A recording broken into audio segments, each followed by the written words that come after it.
प्रिय छात्र एवं छात्राओं, आइए कक्षा 11 में रसायन विज्ञान पढ़ते हैं। और रसायन विज्ञान पढ़ने से पहले आइए आपको बता दें कि विज्ञान हम कक्षा 6, 7, 8 और क्या 4, 5, 6, 7, 8, 9, 10 में पढ़ते चले आए हैं। तो विज्ञान की मुख्य रूप से 3 ब्रांच होती हैं: भौतिक विज्ञान, रसायन विज्ञान और जीव विज्ञान, फिजिक्स, केमिस्ट्री और बायोलॉजी। तो आज हम रसायन विज्ञान जो है चैप्टर पढ़ेंगे। तो आइए देखते हैं कक्षा 11 के रसायन विज्ञान में पहला चैप्टर है रसायन विज्ञान की कुछ मूलभूत अवधारणाएं। इसमें कुछ बेसिक बातें आपको बताएंगे। बेसिक बातें जानना बहुत ज़रूरी हैं।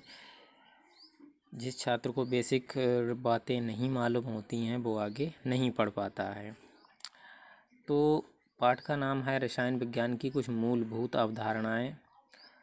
और इससे पहले आपको बता दें रसायन विज्ञान की परिभाषा।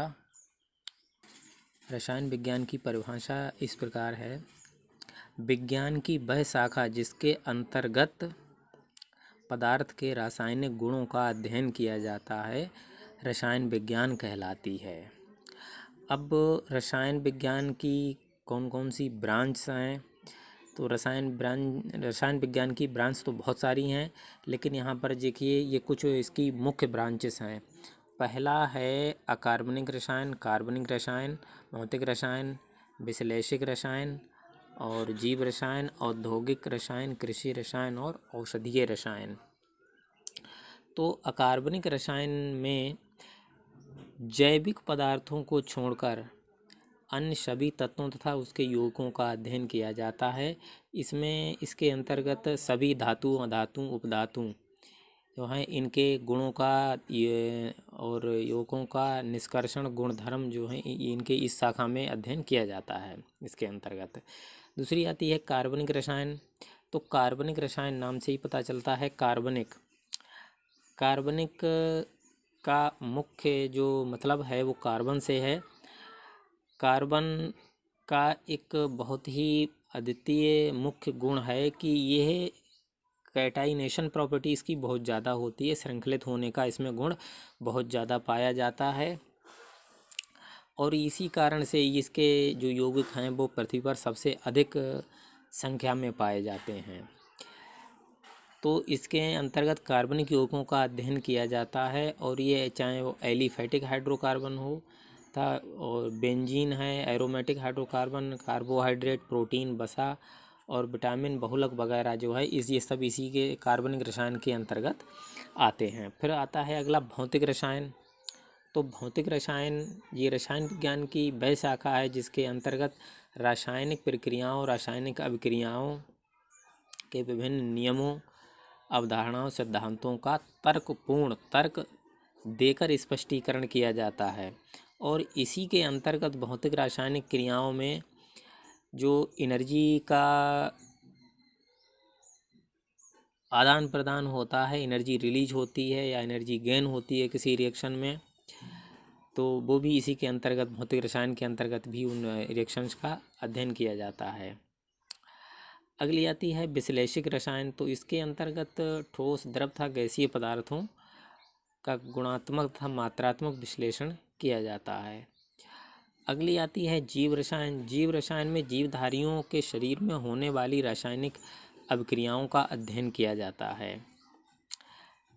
फिर आती है औद्योगिक रसायन। औद्योगिक रसायन के अंतर्गत कार्बनिक तथा अकार्बनिक पदार्थों के औद्योगिक मात्रा में निर्माण से संबंधित नियमों, अभिक्रियाओं तथा विधियों आदि का अध्ययन किया जाता है।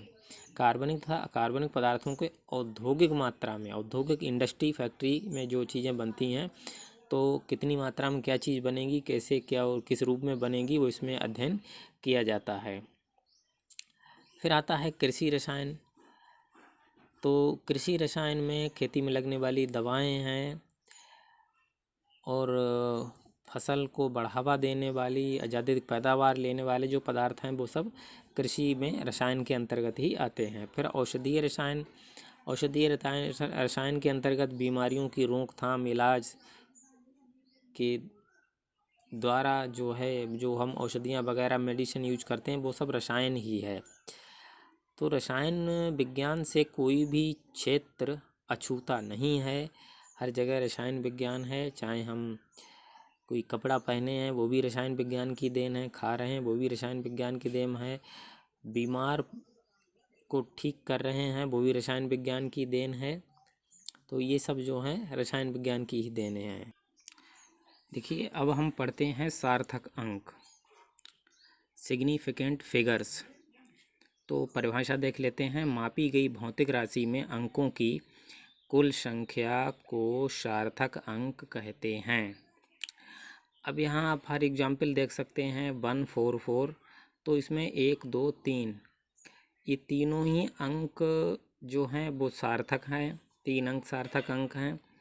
अगर कहीं स्थिति ये होती है कि पॉइंट लगा है बीच में और इसके दाएं बाएं अंक लिखे हुए हैं, अशून्य अंक लिखे हैं, तो वो भी सार्थक होते हैं। तो इस प्रकार इसमें 5 सार्थक अंक हैं। अगला एग्जाम्पल देखते हैं कि पॉइंट से दाएं बाएं अशून्य अंक और शून्य अंक लिखे हुए हैं। तो इसमें अगर ये स्थिति कहीं पर आती है तो ये अशून्य अंक, शून्य अंक, फिर पॉइंट है, फिर अशून्य अंक है, शून्य अंक है सॉरी, फिर अशून्य अंक है, फिर अशून्य अंक है। तो इसमें ये अंक भी काउंटिंग में यूज हो रहे हैं, ये अंक भी काउंटिंग में यूज हो रहे हैं। अब यहाँ देखिए ऊपर वाले अंकों में कोई भी जीरो नहीं था, यहाँ जीरो आ गया है, तो इधर अशून्य अंक है और इधर अशून्य अंक है, तो बीच के जितने जीरो हैं वो भी सार्थक अंक होंगे। तो इसमें देखिए 1 2 3 4 5, तो इसमें 5 सार्थक अंक हैं। अगला एग्जाम्पल देखते हैं कि 15 और पॉइंट आगे जीरो है, तो 15 ये अशून्य अंक हैं, फिर पॉइंट है, जीरो है। अब देखिए 15.0 है, तो अगर दशमलव के दाईं ओर कोई शून्य लगा हुआ है तो वो भी सार्थक होता है। इस प्रकार इसमें 3 सार्थक अंक हैं। और ये अगला जो है 1 2 3 4 5, इसमें 5 सार्थक अंक हैं। और दशमलव के दाईं ओर जितने भी शून्य अंक हैं, अगर कोई अशून्य अंक है तो अशून्य अंक ही सार्थक होता है, उसमें शून्य अंक सार्थक नहीं होते हैं। तो इस प्रकार इसमें 1 सार्थक अंक है। अब आइए देखते हैं वैज्ञानिक संकेतन क्या होता है। वैज्ञानिक संकेतन जो है ये क्यों यूज किया जाता है?